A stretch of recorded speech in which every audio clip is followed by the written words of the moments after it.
So, I guess everybody's excited. Yes. Of course, for the dinner, right?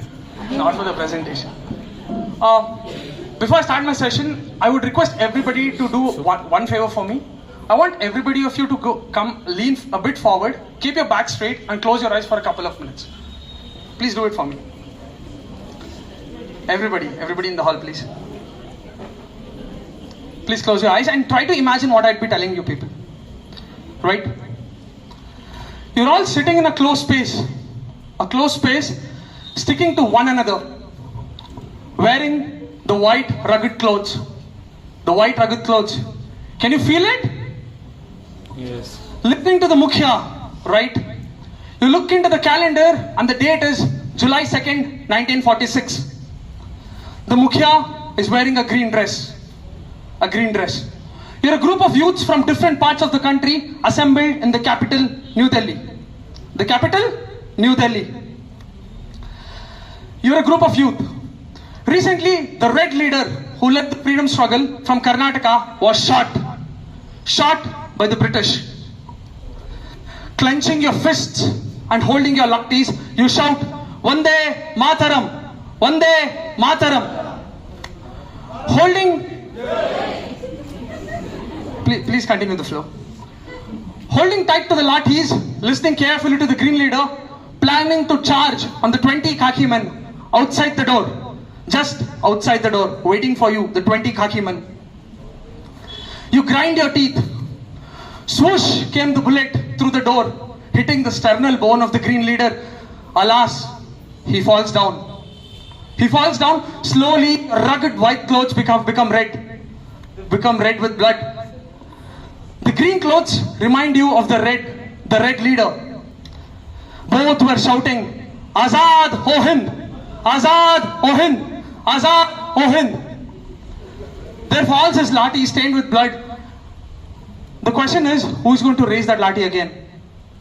Who's going to raise that lathi again against those 20 khaki men?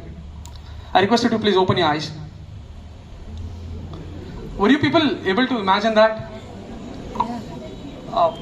So when I was given this topic to present, I kind of thought I'd do this project on two bases. One was logic and the other was the emotional part. Logically, when I googled about leadership on Google, I found astonishingly 4 billion results. And there were 4 billion different opinions about leadership. Underlying was a very simple fact. There were two schools of thought which were basically conflicting with each other. One was a school of thought which thought leadership was a key to open a great door. And then the other was looking at it as like a bullet, which they could load to their rifle and shoot on others. But after reading too much about leadership, I realized there are only two things which are at the crux of leadership. Two very important things which are the essence of leadership. But nonetheless, we'll get to know about the history of what it is. So in the earlier times, as we can date it back, the leader was best known to the person who was barely known to people, and still work was done, and people would just accept the fact that, okay, I only did it, there was no leader who made me do it. Sun Tzu in his book, The Art of War, says that a person, a general, a jewel of the country is the one who can go to the war without the worry of disgrace or the love of fame.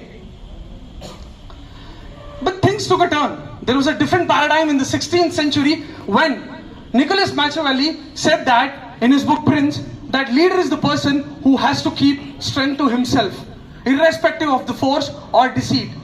Unfortunately, this is the same kind of leadership we see somehow in the society today. 19th century, again, there was a different paradigm, a new outlook on leadership.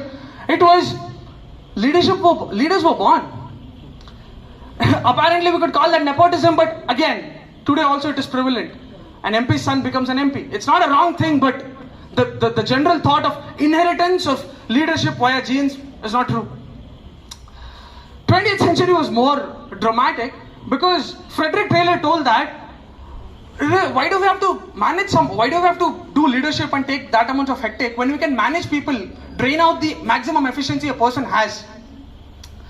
And then he said that we'll schedule out a schedule for you, you people follow it, that's all you people need. All you have to do is just sit there and follow it. People were no more responsible for what is happening in their life. All they were doing was listening to a work culture. this lifestyle of current manager versus a worker is the fault of that kind of mentality. We also have something called as the Heathrow airport effect of leadership, where, well, you might have seen all those CEOs or friends of yours who read Jack Ma books or books of great leaders such as Mark Zuckerberg, of entrepreneurs, where they're trying to, break down leadership from the books, from the daily habits of them. Well, that's not how leadership is. As I told you, two main solid things. First, it's not about you. The first simple point is that leadership is not about you. As Bill Clinton told, it is about the people. It's simply about the people. Whenever you say, I'm doing it, you are trying to pursue your ego, saying that I am doing it. You're not doing it. It's the people. You're doing it for the people. And the second is, it's only about you. What does that mean? That you should be the first person to do it. You should be the first person to take the lead to start doing it. You should not be expecting somebody else to start the process. As we know that KGF somehow thought his leadership, but Rocky in that movie was a good leader, not a great leader. Because good leader is a person who tells people to believe in him. Where a great leader, as Russo will told, was the person who makes them believe within themselves, telling that you can lead the group. When I started thinking about it emotionally, I realized there were two people who came into my mind. One was Gautam Buddha and Chanakya. Gautam Buddha was a person who was able to embody somebody else's soul. A person who was in front of him, who was having problems in life, he was able to embody him. You could feel the pain in his soul. He was ready to break down all his comfort zones and leave the castle to go into I'm done. I'm almost done. So he was ready to do that. And Chanakya, irrespective of whatever different states were, he looked at the land as a single country. Ultimately, emotionally, if you were to think about leadership, there are three main important things. One is inclusiveness. Start thinking about the other person as yourself. Start thinking at the core of principles. Second, have an inner eye which looks at those things which other people cannot see, but you can see it.